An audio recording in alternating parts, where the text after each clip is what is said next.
June 6, 1944, 06:30 hours, Pointe du Hoc, Normandy. The concrete bunker shudders, not violently yet, just enough to make dust sift down from the ceiling like gray snow.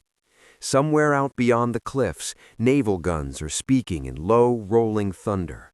The sound is distant, almost polite, for now. Inside, the air is thick. Cigarette smoke clings to wool uniforms soaked with old sweat and damp sea air. A single naked bulb swings from the ceiling, casting hard shadows that carve German faces into stone masks, sharp cheekbones, tired eyes, iron discipline. You can almost feel the confidence in the room, not loud, not reckless, the confidence of men who believe history is on their side. General Hans von Salmuth, commander of the 15th Army, leans over a map table cluttered with reports. His leather-gloved finger taps a section marked Normandy. He snorts softly. "Shermans," he mutters. The word lands like an insult. Tin cans on tracks. A ripple of dry laughter moves through the bunker. These men have seen tanks burn from Tobruk to Kursk. They have watched British Matildas crack open under 88mm fire. They have seen Soviet T-34s pile up in smoking rows. Compared to that, the American M4 Sherman feels laughable. Colonel Fritz Bayerlein, Rommel's chief of staff, leans back, chair creaking. He exhales smoke slowly, savoring it. "Tunisia," he says, eyes half-lidded. "Remember how fast they burned? Brewed up like kettles. Thin armor, weak guns." Someone adds the nickname, almost fondly. "Ronson-lighters, lights every time." More laughter, short, controlled, professional. They know their machines. The Tiger I, 56 tons of steel, an 88mm gun that can kill from over a kilometer away. The Panzer, sloped armor, high-velocity cannon, a predator built for dominance. Against those, the Sherman's 75mm gun struggles. Its armor can barely shrug off a solid hit. Quality over quantity, that's the mantra here. The maps tell the same story. Red arrows offshore, blue question marks where the Allies might land. Intelligence reports estimate thousands of American tanks crossing the Atlantic. Von Salmuth shrugs. Let them come. They trust the Atlantic Wall, mines, concrete, artillery, wire. They trust the terrain. They trust German steel. And above all, they trust that the enemy will break under fire, just as others have. Field Marshal Erwin Rommel is not here. The Desert Fox is in Germany, celebrating his wife's birthday. The weather, he believes, will delay any invasion. Still, his doctrine hangs in the room, like a ghost. The first 24 hours will decide everything. The bunker radio crackles, static. Then a voice, tight, urgent. Enemy landings confirmed. Heads turn. Omaha, Utah, gold, Juno, sword. For a moment, no one speaks. Then von Salmuth straightens, calm as ever. So, it begins. Orders are issued, counterattacks planned. The 21st Panzer stands ready. Panzer Lehr, elite and proud, waits inland. Anti-tank guns are primed. Reserves will move once Berlin authorizes it. The laughter fades, but confidence remains. Outside, the bombardment grows louder. The sea flashes white with shell impacts. The sky hums with engines. And far below the cliffs, still unseen from this bunker, the surf is turning red. On Omaha Beach, American infantry stumble out of landing craft into chest-high water. MG-42s rip the air apart. Men fall before they reach the sand. Equipment sinks. Bodies float. Behind them, something unexpected bobs in the waves. Sherman tanks. Not charging gloriously, not roaring forward like beasts of legend, but floating, awkwardly on canvas skirts, engines whining, crews praying the sea will let them live. Some don't make it. Waves swallow them whole. But others do. They grind onto the beach, water pouring from their hulls, tracks biting into sand. Their guns fire blindly at concrete. Their presence, imperfect, vulnerable, changes the equation. Back in the bunker, reports arrive in fragments. American tanks advancing. A pause. Light models. Someone chuckles again, but it's thinner now, forced. Easily dispatched, the voice adds. Bayerlein nods, but his eyes linger on the map a second too long. The numbers gnaw at him. Not the quality of the tanks, the quantity.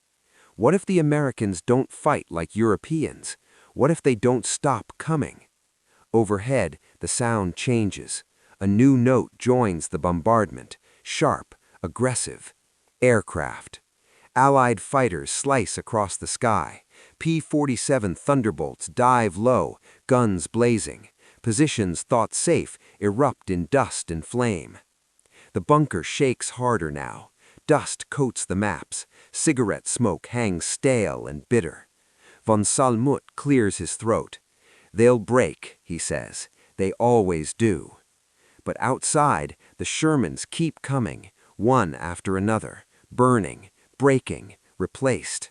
And somewhere between the channel and the hedgerows, German certainty begins to crack, just slightly. Not enough to panic, enough to wonder. The sun climbs higher over Normandy, pale and indifferent, burning away the morning mist. What it reveals is chaos, smoke columns clawing into the sky, beaches scarred black by shell craters, bodies strewn where the tide left them. By mid-morning, Omaha is no longer a landing zone. It is a furnace. German machine guns hammer relentlessly from the bluffs. Mortars walk their explosions down the sand. For every American who reaches the seawall, another falls backward into the surf. The defenses are doing exactly what they were designed to do. And yet, the Americans are still coming. Behind the first shattered waves of infantry, more Shermans crawl ashore. Some arrive alone, their flotation skirts shredded, engines coughing. Others come in small clusters, commanders standing half-exposed in open hatches, eyes scanning through smoke and chaos. They look fragile. They look out of place. But they move. A Sherman lurches forward, takes a hit. The impact rings through its hull like a church bell. The crew freezes.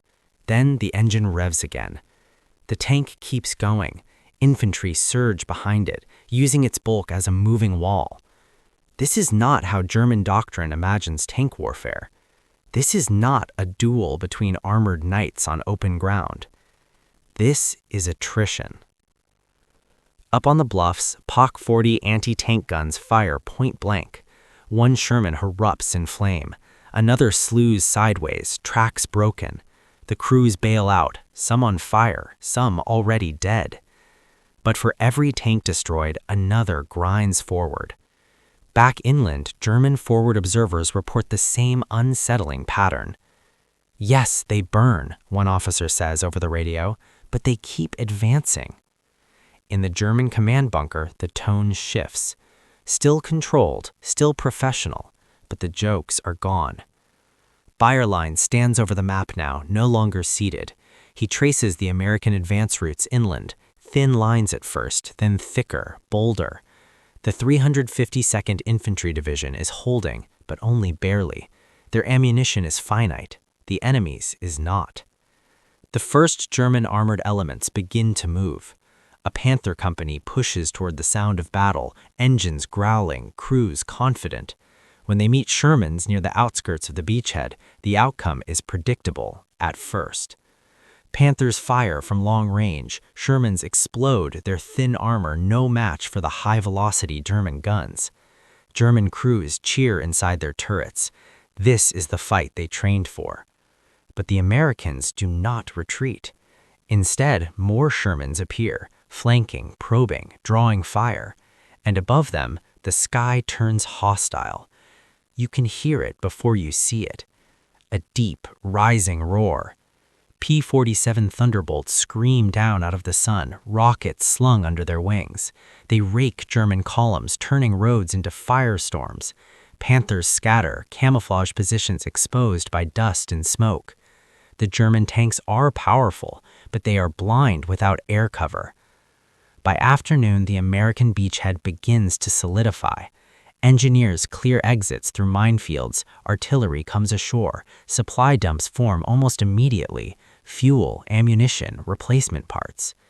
This is the part the Germans underestimated. A destroyed Sherman is dragged aside, another rolls forward to take its place. Crews climb into fresh tanks, some barely trained, some veterans already hardened by loss. The Sherman is not meant to win duels. It is meant to keep moving. Days pass, the beachhead expands.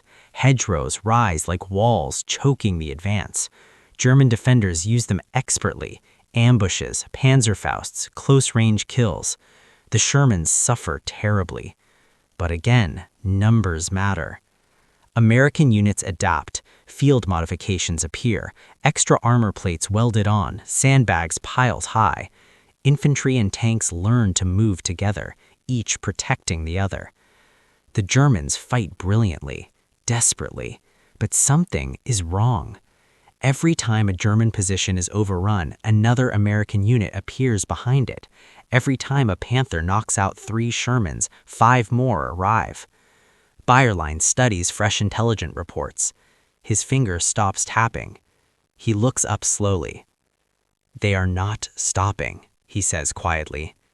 Far to the south, beyond the hedgerows, a danger begins to form, unnoticed at first. American forces push deeper. British and Canadian units press from the east. Air power dominates the roads by day. German formations start to bend. Not break yet, but bend. And bending under this kind of pressure is deadly. Because once a line curves inward, it can become something else entirely. A trap.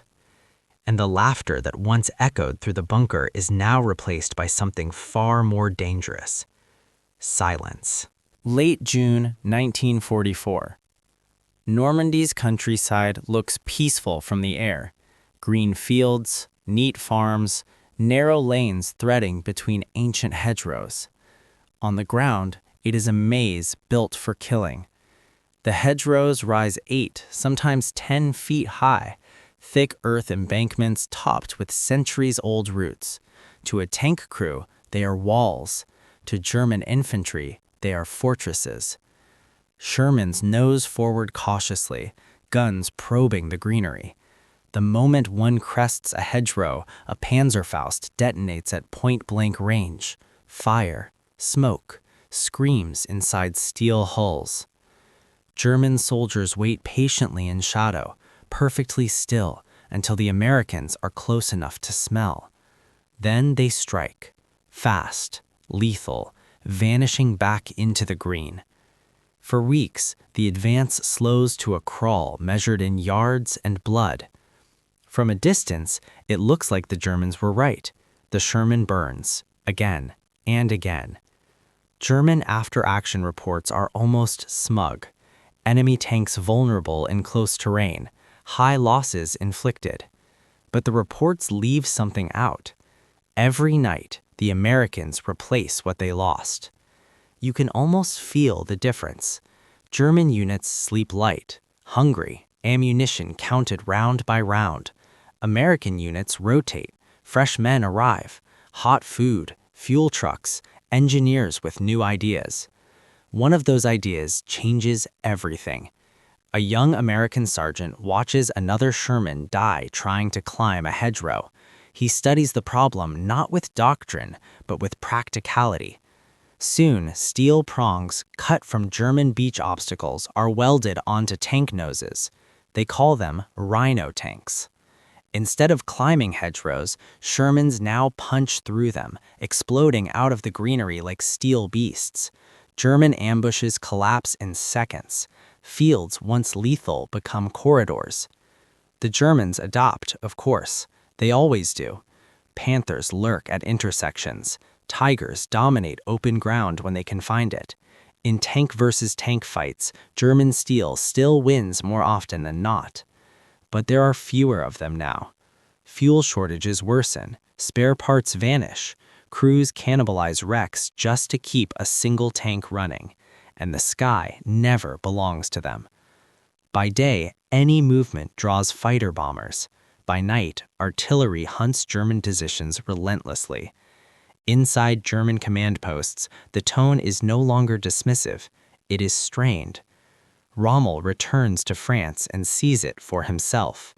The beaches are lost. The Americans are inland. Their tanks, those tanks, are everywhere. He understands immediately. This is not a contest of armor thickness. It is a contest of production, logistics, and air supremacy. Still, orders come down from Berlin. Hold every inch, no retreat. So they hold, and they bleed. By July, American forces break out near Saint-Lô. Operation Cobra begins under a carpet of bombs so dense the earth itself seems to lift. German lines disintegrate under the shock. Shermans pour through the breach, columns stretching for miles. Not elegant, not invincible, but unstoppable. German divisions try to regroup, counterattack, form new lines. They fail. The Americans are no longer just advancing, they are maneuvering, encircling, cutting roads, striking supply lines. Somewhere east of the breakthrough, German commanders realize the shape of the battlefield has changed. What was once a front is now a pocket, and it is closing. At headquarters, maps are redrawn again and again. Each time, the lines shrink. A name begins to circulate in whispers, Falaise. And with it comes a terrible realization. The tin cans were never meant to win the fight alone. They were meant to enable it. And now, with steel flooding every road and sky, the trap is almost set. August 1944. Northern France bakes under a relentless summer sun. The roads are choked with dust, wreckage, and fear. To the west, American forces surge forward with terrifying momentum. To the east, British and Canadian armies press hard, their artillery never silent. Between them, German formations begin to fold inward, step by step, road by road. This is no longer a battle. It is a compression. Columns of German troops clog narrow Norman lanes. Infantry, horse-drawn wagons, fuel trucks, half-tracks, the remnants of once proud panzer divisions. Overhead, the sky is never empty. You can almost hear the engines before you see them.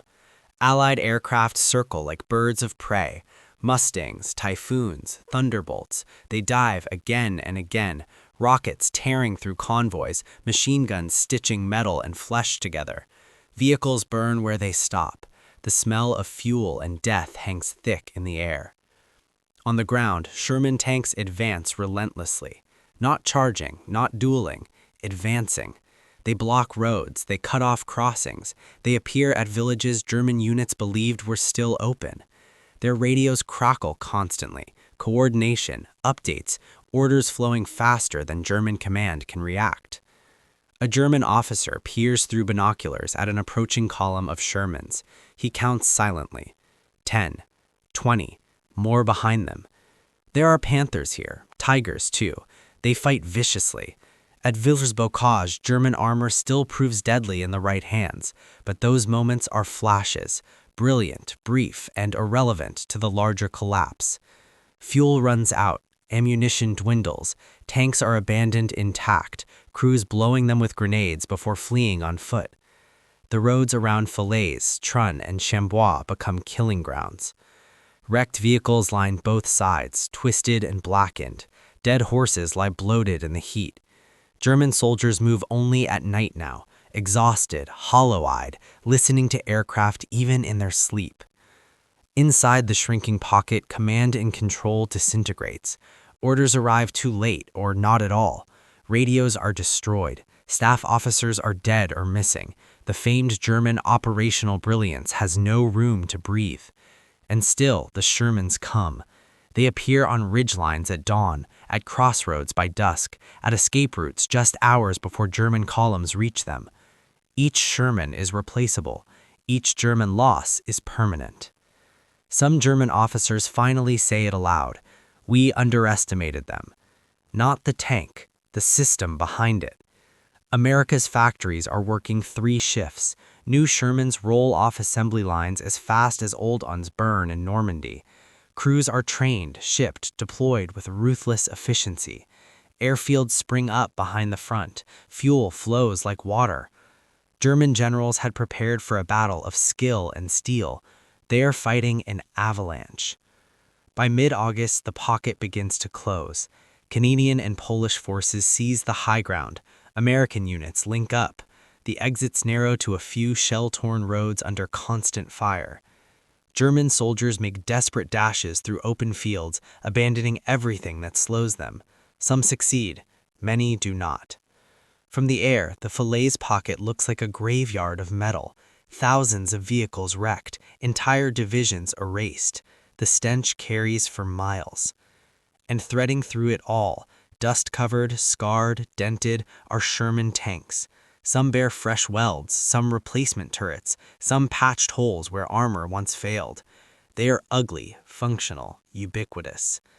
Back in Germany, officers no longer laugh when the Sherman is mentioned. Reports are blunt now. Enemy armored forces overwhelming. Air superiority absolute. Situation untenable. The myth of invincible German armor dies not in a heroic last stand, but in retreat, abandonment, and encirclement. As the pocket collapses, a final truth settles in. The Sherman did not beat the Tiger by being better.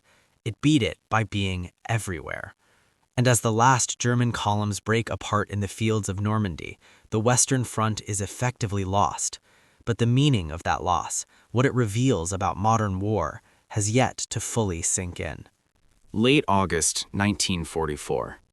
The roads leading east are no longer lines of advance. They are lines of escape. What remains of Germany's once feared panzer divisions retreats in fragments, tanks without fuel, units without commanders, veterans without illusions. The countryside behind them is littered with the evidence of defeat. Burnt-out Panthers, abandoned Tigers, artillery pieces shoved into ditches and left to rust. Among the wreckage, the Sherman is everywhere. Some sit knocked out, hatches blown open, blackened inside. Others rumble past, dented and scarred, crews exhausted but alive. New ones arrive daily, fresh paint barely dulled by dust. German soldiers notice. They notice how quickly destroyed Shermans are replaced. They notice how American columns never seem to thin. They notice how the sky belongs entirely to the enemy. In after-action reports, the language changes. No more mockery, no more nicknames, just numbers. Enemy tanks encountered, overwhelming. Air-ground coordination, decisive. Counterattack impossible under constant air threat. Field Marshal Rommel, already wounded by an air attack days earlier, sends increasingly urgent messages to Berlin. He argues for withdrawal, for realism, for acknowledging what is now obvious. The war in the West cannot be won. Not because German soldiers lack courage, not because German tanks lack power, but because Germany is fighting the 20th century with 19th century assumptions. The Sherman embodies that shift. It is not perfect. American crews know this better than anyone. They know its armor is thin. They know its gun struggles. They know every engagement might be their last. But they also know something the German crews are only beginning to grasp. They are part of a machine that does not stop. If a tank is lost, another takes its place. If a unit is depleted, another fills the gap. If a road is destroyed, engineers rebuild it overnight. This is industrial warfare, refined and unleashed. German commanders had believed war would still be decided by superior weapons in the hands of elite formations. Normandy proves otherwise. War is decided by logistics, by airfields and fuel dumps, by radios that work and factories that never sleep. The Sherman is not a knight, it is a cog, and cogs, when multiplied enough times, grind even the strongest steel into dust. As Allied forces race toward Paris, German resistance crumbles unevenly. Some units fight fanatically, others dissolve. The strategic initiative is gone, and with it, any illusion of recovery. The laughter in the bunker at Point du Hoc feels like it happened in another lifetime. Those officers had been right about one thing. The Sherman was inferior in a duel. But history does not reward duels. It rewards momentum. And momentum now belongs entirely to the Allies. Across Europe, the lesson is being learned in real time. Tank designers, generals, strategists, everyone is watching Normandy. They are watching the moment when quality-first doctrine meets industrial reality and loses. For the German army, the Western Front has become a retreat that will never truly end, only slow, bleed, and collapse until the Reich itself is reached. For the Sherman crews, there is no time to celebrate. The road east is long. The fighting ahead will be worse. But they move forward with something the Germans no longer have: confidence. Not in invincibility, but in inevitability. And as the dust of Normandy settles behind them, the meaning of the tin can becomes clear. It was never a joke. It was a warning.